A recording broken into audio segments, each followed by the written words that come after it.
afin de mieux parler d'une étape importante actuellement dans le processus des élections électorales, c'est les élections des Égyptiens à l'étranger ou le vote des Égyptiens à l'étranger. Nous avons contacté par téléphone M. Negui Vector. Bonsoir. Bonsoir, madame. Alors, les campagnes électorales des candidats en lice pour les présidentielles égyptiennes a été lancée et on a trouvé que chaque candidat essaye de présenter son programme. Tous les Égyptiens actuellement sont intéressés par ce sujet qui est un point très important pour déterminer l'avenir de l'Égypte. Pour les Égyptiens à l'étranger, c'est traduit comme un devoir envers la patrie, un devoir de voter qui va commencer début décembre.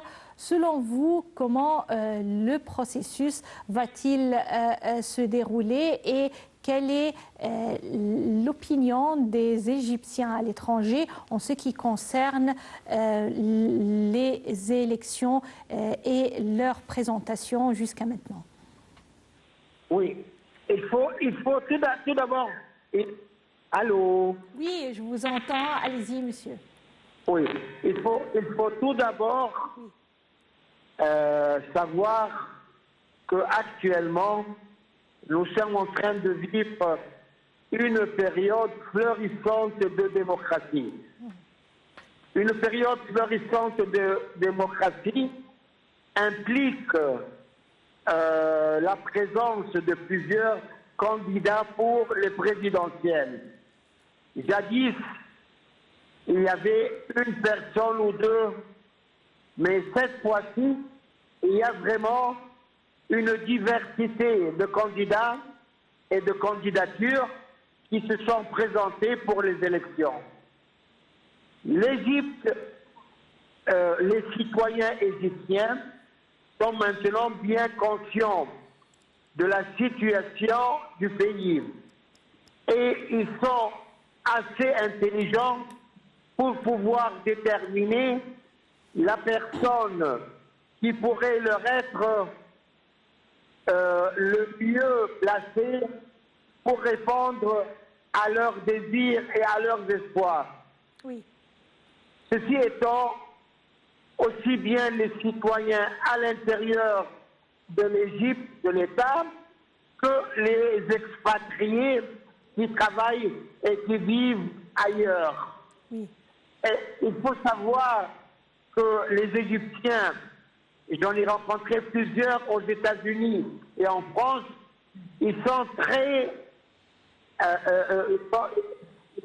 liés à leur pays et ils sont en train d'attendre et de suivre de tout près tout ce qui se passe dans le pays. Donc ils sont vraiment intéressés par ces élections. Alors vous estimez que les Égyptiens à l'étranger vont participer en masse au vote?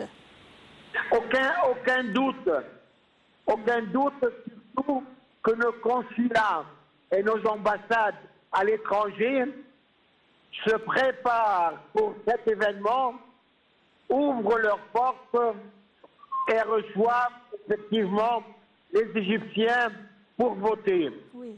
Je dirais même que dans certains pays, je dirais même qu'aux États-Unis, ça fait un peu une fête nationale.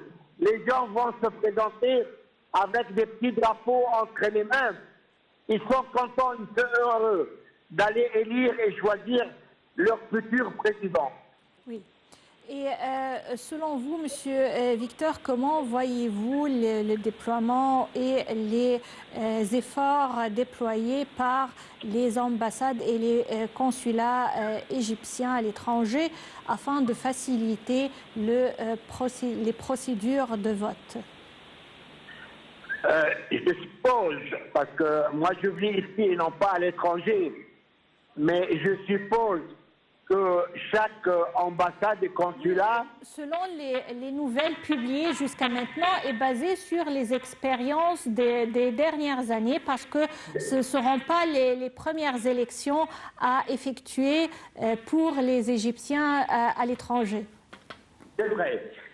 Dans ce cas-là, je pense que les consulats et les ambassades envoient un courrier à leurs propres citoyens qui vivent là-bas, oui, pour les informer de la date, de l'heure que l'ambassade sera ouverte, que le consulat sera prêt à les recevoir. Et même les Égyptiens se préparent pour essayer d'avoir cette journée comme vacances, si c'est une journée durant la semaine. Sinon, si c'est un samedi ou un dimanche, il n'y a aucun problème. Ils pourront se déplacer. Je vous dirais même, madame, que dans certains pays, il y a des Égyptiens qui font 200, 300 kilomètres, qui se déplacent, oui, pour aller voter à l'ambassade de l'Égypte. Oui. Ça, je suis sûr. J'ai assisté à ça. Monsieur Nagui Victor, je vous remercie infiniment pour ces explications concernant les élections présidentielles attendues en Égypte et également, bien sûr, pour les Égyptiens à l'étranger qui ont voté pour choisir le président de l'État. Afin de conclure cette partie de notre édition concernant les élections présidentielles, je vous invite à regarder avec moi ce commentaire actuellement qui parle du développement qui a été accompli au Sinaï sous la houlette du président Abdel Fattah el-Sisi. Le Sinaï a connu un développement sans précédent au cours des dernières années et les projets mis en place cherchent entre autres à réaliser la stabilité des habitants du Sinaï, augmenter les opportunités